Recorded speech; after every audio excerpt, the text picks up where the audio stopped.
Hey, it's Alana. We've got 1 week left in the Support Circles crowdfund, so I thought I would just add a couple of perks to get us there. So the first one is just being able to order It's Not Cancer on its own. That's something that has come up a little bit, so I thought, sure, why not? Absolutely, go ahead. And then the other is I am going to be putting out a book of short stories next year, and you can name a character. You'll even get to read the story ahead of time before everybody else. So that'll be fun. I think it'll be fun. So there's only going to be a couple slots for that.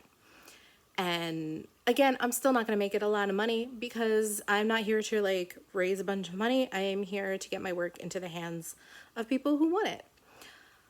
So I want to talk a little bit more about It's Not Cancer, the book that I am writing currently about my journey as someone who has like the breast cancer gene. I noticed that when I was like looking for resources, there were so many on breast cancer and not as many on this experience, which is significantly different. And so while this isn't like a straight up like memoir and it's not a straight up like how to whatever, it is what I would have wanted to read when I got my diagnosis. Part of this is because the family member who sort of started off all of our diagnoses, she had cancer and the rest of us don't, right? So because those experiences are so different, I just wanted a resource, right? And so I can pass this on to people. And I know people, right? Like my own family members who haven't made their bigger decisions yet. And so I want to be able to have all that information in one place. So some of the things I'm going to be talking about is like, you know, what I chose and why. And some of it will be backed up, you know, by talking to doctors and being like, well, what were the other choices, right? But also I'm going to talk about like what wouldn't I do again? That's really important to me. That other people know which things that I've really found to be easier to get through because I made certain choices or not. And like one of the things is like why this hoodie is one of the best things that I got before my surgery. And, you know, just like little things, big feelings.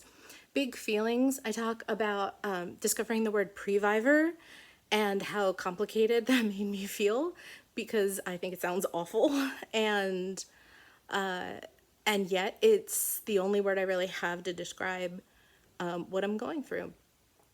What it's like to have friends and family who have cancer while you're going through this, and people who are in your life who would love to have the surgeries that you're having and can't get access to them, right? So those are just some of the things that I talk about. I also talk about, you know, honestly, like which doctor my insurance wouldn't let me see. And like, I don't know,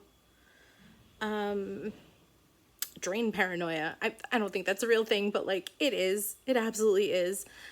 Suture paranoia. Like, what is this? Is this horrible? No, it's a suture. It's a suture. It's like literally there's just a chapter called It's a Suture. And I don't know.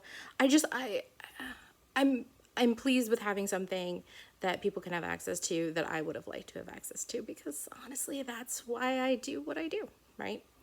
So all those will be going up probably before this video does, and I hope we can get to 100%. That would be fantastic, and I would really appreciate it, and appreciate you. But I always appreciate you, don't I?